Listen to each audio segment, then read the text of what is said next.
Hello and welcome to the Employer Orientation webinar for the IWA Forest Industry Pension and LTD plans. Our pension and LTD plans are a valuable part of your employee's financial life, so thank you for taking the time to join us today. This webinar was created to help you understand some of the areas in which the plan office can support your organization and some essential points to remember when reporting and making contributions. Today we'll be covering subjects that we receive the most inquiries about, as well as the topics you indicated were important to you in the employer survey, such as how can we support your organization, your responsibilities, and more. It's a lot of information, so if you have any questions, please jot them down so you don't forget to ask them at the end of the presentation when we'll have time to answer them in our Q&A. Last year, we surveyed participating employers, and here is the list of topics we were asked to cover. Respondents wanted to know about subjects such as how the plans work, how to report hours, and a webinar. With this, we'll launch into our program.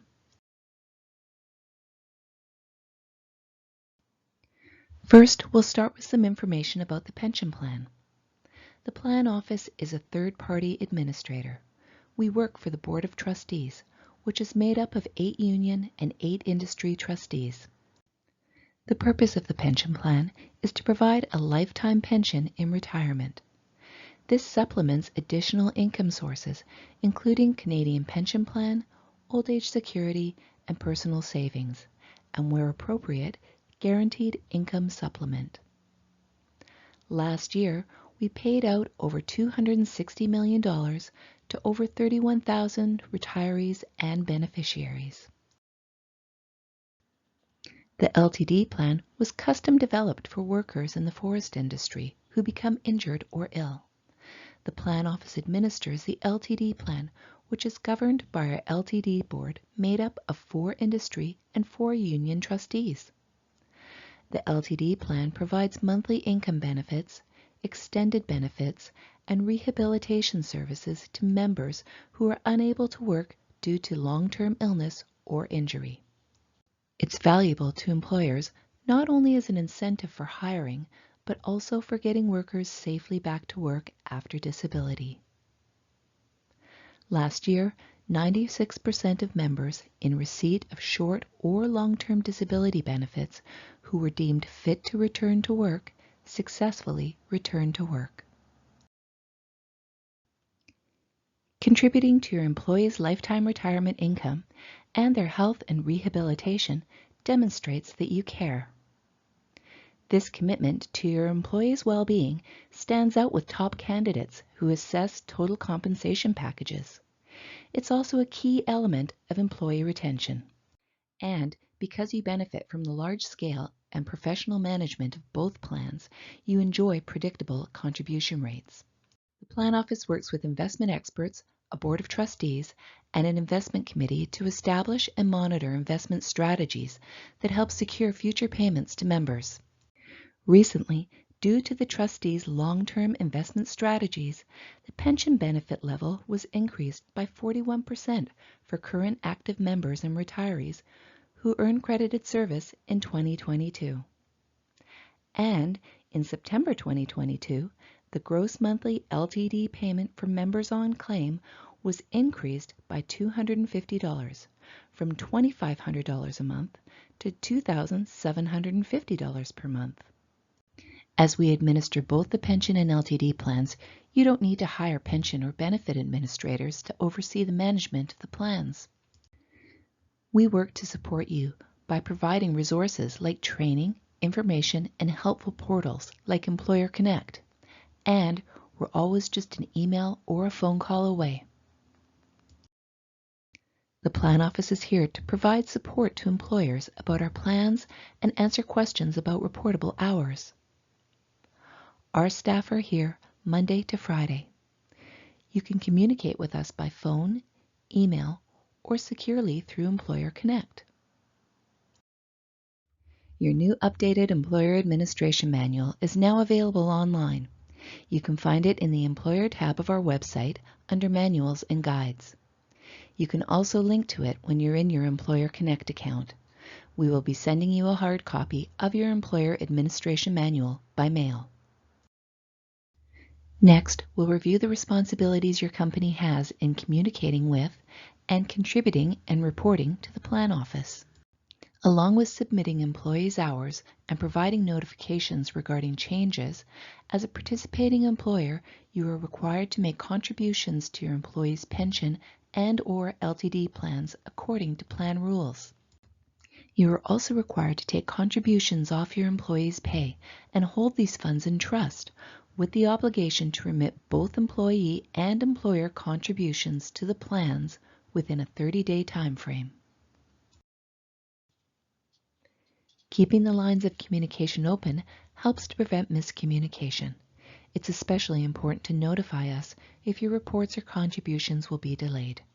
We also need to know about any changes in your organization, as this helps to keep your account secure and prevent errors. For example, you need to contact the Plan Office when a new employee has been hired to prepare your reports, submit hours, or update employee records. If we're not informed about this personnel change, we will not be able to give them information or training when they call in for assistance. We need to receive documentation from you which specifies they are authorized to make queries on your behalf. We do this in order to protect information about your company and your employees. This slide shows more examples of when you need to update us. You can also find additional events that require notice in your Employer Administration Manual. Providing accurate and timely information about your employees, their status, and their hours helps your employees. Remember that reporting status change can generate unfunded pension credits. But first, in order for new employees to receive information about their pension, they need to be enrolled as a plan member by their employer. Please remember to always register their full legal names and always use these when reporting. Please make sure to provide the Plan Office with employee address and name changes. Again, it's essential that you provide accurate and timely reporting. This is because your employees don't get their pension credits unless hours are reported and contributions are paid.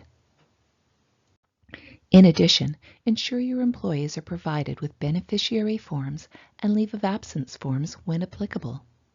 As always, the Plan Office is here to provide support and assistance with all of these items.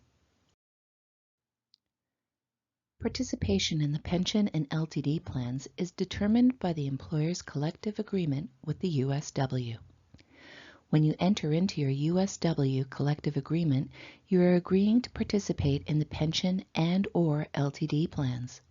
Not only are you contributing to the plan, but as we mentioned previously, you are also making deductions on behalf of your employees, and all contribution funds are to be held in trust. Your pension and LTD contribution rates are negotiated according to your USW collective agreement. Please refer to your collective agreement for the contribution rates applicable to you. By submitting your contributions and reports on time, you are complying with your collective agreement, participation agreement, and provincial legislation. You are also preventing accruing interest and penalties. If there's an issue with reporting, we ask that you keep the lines of communication open to let us know what's happening. We understand that sometimes delays cannot be avoided, and we do our best to work with our participating employers. If we're not receiving reports and contributions on time, and we don't hear from you, we need to escalate matters, which can lead to an increase in costs for you. As the administrators of the plans, we have a responsibility to your employees and our members to see that contributions are coming in on time. When submitting your reports, please double-check the information. When reports are incomplete or inaccurate, it can result in your employees not receiving the credits they are entitled to, and will also result in a follow-up call or letter from our contributions team. We also ask that you please keep your company and employee information secure by e-submitting through EmployerConnect rather than by email, which is not secure. Feedback from our employers shows that choosing a reporting schedule which matches your payroll eliminates timing discrepancies and facilitates clear communication. You have the flexibility to choose your preferred reporting schedule, and these are the most popular choices. In addition, when your payroll aligns with your reporting schedule, your audits will be simpler, and the auditors don't need to ask as many questions. We'll go over funded and unfunded hours next, starting with funded hours. To earn credited service in the pension plan and remain covered for eligibility in the LTD plan, members and employers need to pay contributions. In our Employer Administration Manual, we've dedicated 3 pages which explain eligible hours, or funded hours, for which both members and employers pay contributions. You can see that pension contributions are pretty straightforward. Generally, an hour worked is an hour earned, including overtime hours. With respect to LTD, it's not quite as simple. Please note that LTD probation periods would be in line with Health and Welfare Plan probation periods. However, if your new employee was previously covered by the LTD plan, their eligibility may begin the first hour worked for you. Please check the administrative manual for these requirements. Casual, part-time, and probationary employees are not eligible for membership in the plan, but you'll need to refer to your collective agreement for these. It's also important to note that you and your employee do not pay LTD contributions after your employee turns 59.5 years old. Please refer to the current version of the Contributory Hours Reporting Guide, as contribution rules can change. You can also find information on page 5 of the Employer Administration Manual. Types of leave are predicated by the Employment Standards Act. In these circumstances, members will remain covered by the pension and/or LTD plans, provided the employee elects to continue to contribute to the plans. This decision to pay contributions, receive coverage, and credited service is for the employee to make. If the employee decides to contribute, so too must the employer. Employers need to provide the form called Contributions During a Leave of Absence to the employee. This too is in accordance with the Employment Standards Act of BC. You'll find details about funded leave contributions on page 6 and 7 of your Employer Administration Manual. You'll also find a form on our website that needs to be submitted to us that covers leaves. ESA qualified leaves are updated periodically, so it's a good idea to check the website for the latest leave. For example, the 5-day sick leave is new for 2022. If the election form on the website doesn't have an approved ESA leave, contact the plan office for assistance. And now on to unfunded hours. These are applicable to the pension plan only, as there are no unfunded hours for the LTD plan. This list shows unfunded hours, hours in which employers and employees do not make contributions. These hours are a valuable benefit of the plan and need to be recorded accurately because unfunded hours allow employees to continue to build their pension when they aren't able to work. To make sure employees receive all entitled credits, please be sure to report the start and end dates of any periods that a member isn't working for one of the reasons listed. To find more detail, refer to your Status Update Reporting Guide, available on our website and through EmployerConnect. Currently, we're updating the work status function of EmployerConnect. We look forward to implementing these enhancements and will let you know as soon as they are completed. We will also do a webinar dedicated to status reporting in the future. Here's an overview of what you can do with your EmployerConnect account. EmployerConnect is a safe and secure way to report hours, send and receive material, and communicate with the plan office. In EmployerConnect, you can post employee hours, report contributory hours, download or upload TA reports, download a statement summary, and submit payments. Reporting your employees' hours and submitting your payments are 2 separate steps which we'll go over in more detail. You can also access training videos, guides, manuals, and forms through EmployerConnect. You have a couple of options on how best to report employee hours. Which one you select depends on how many employees you have. You can choose to key the hours directly into EmployerConnect, or you can upload a CSV report. Keying hours in directly is the best option for companies with few employees, and uploading a CSV report is the best option for companies with many employees. Here's how you key your employee hours directly into EmployerConnect. Select Billing Statement. Then identify the statement period you'll be reporting on. The statement you select must have an open status, which you can see on the far right.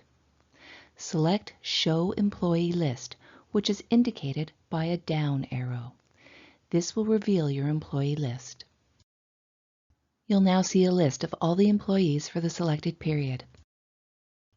Click on the hour fields and key in the contributory hours of your employees. The employee in this example has contributed 80 pension hours. Every time you add or change hours to the report, the totals for the period also change. The contribution amount owing is also updated using current contribution rates, and your payment should be based on this running total. This slide shows the total contributory hours for this period as 547 pension hours and 467 LTD hours with the associated contribution amounts, as well as the total contribution amount. Once you have entered all the hours for the period, click on the Post Hours button. It's the button outlined in red on the left. A message box will ask you to confirm if you want to submit the report. Remember, once you submit your report, changes are not allowed and cannot be submitted again. When you're sure everything is all right, click on OK to post your report. If you realize you've made an error after posting, you'll need to contact the contributions team who will make the correction. Uploading a CSV file is the best option for companies with many employees. Here's how it's done. Select Billing Statement. Identify the statement period you'll be reporting on. Again, the statement you select must have an open status, which you can see on the far right. Select Show Employee List. You'll now see a list of all the employees for the selected period. Click on the Export Hours to CSV File button for your selected statement. Your browser will start downloading the file immediately. Next, open the file in Microsoft Excel. Update all the information in the Excel file, such as contributions start and end dates, pension hours, and LTD hours for each employee. Save as a CSV file, but do not password protect the file as you will not be emailing it. Now go back to EmployerConnect. Identify the statement period that you would like to report and click on the Upload TA Report button. At this point, your file browser will open. Select the Excel file you just completed and click Open. A pop-up message will confirm it was uploaded and that a message was sent to the plan office. Let's move on to the audit process. Any participating employer agrees to provide the plan office with access to company records as determined by the plan to confirm they are satisfying contribution requirements. This may include examination of related company records. Audits are not performed by plan office staff. They are conducted by a professional third-party provider who takes an independent view of employer records. Audits are not punitive, but are meant to guide employers and can uncover issues where an employer may not understand reporting rules. The plan office has a responsibility to members, and audits are a method to confirm that information is being reported accurately. The first audit can often preemptively uncover any misunderstandings. Follow-up audits are typically done within the next 5 years following the first one. To start the process, the auditors work with employers to determine a timeline that works for both parties. When they visit, they'll take a sample of your payroll records and other documentation to analyze. Once completed, the plan office reviews the results. It's important to remember that audits don't catch all errors and are meant to guide the employer. When the auditor has completed the audit, they'll discuss their findings with you. Then, the results are analyzed by the plan office, after which you will receive a full breakdown of any discrepancies, usually within 3 months. If an audit reveals you've overcontributed, credits will be applied to your company's account. If it reveals a credit or that you've undercontributed, you will have 30 days to pay the full amount owing or to dispute results. If you're unable to pay, please reach out to the plan office within 30 days to discuss payment options. Kaljit and Vani are the contributions account managers at the plan office, and most often they're the ones you'll speak to when you need assistance. When you call in, they'll be happy to answer your questions and provide training. We do our best to provide accurate information, but not every rule or situation is covered. This presentation is not a substitute for the plan text, which is available by contacting the plan office. If there are any inconsistencies between this presentation and the plan text will always govern. If you have any questions about your account or about EmployerConnect, contact the plan office and we will be happy to help you. After this webinar, we'll be posting this video online with chapters for quick and easy review. If you have questions and you haven't done so already, please type them into the question field located on the right-hand side of your screen. Kaljit and Gary from our contributions team are here to answer them. If your questions are of a nature that is specific to your account, we will give you a call following this Q&A session.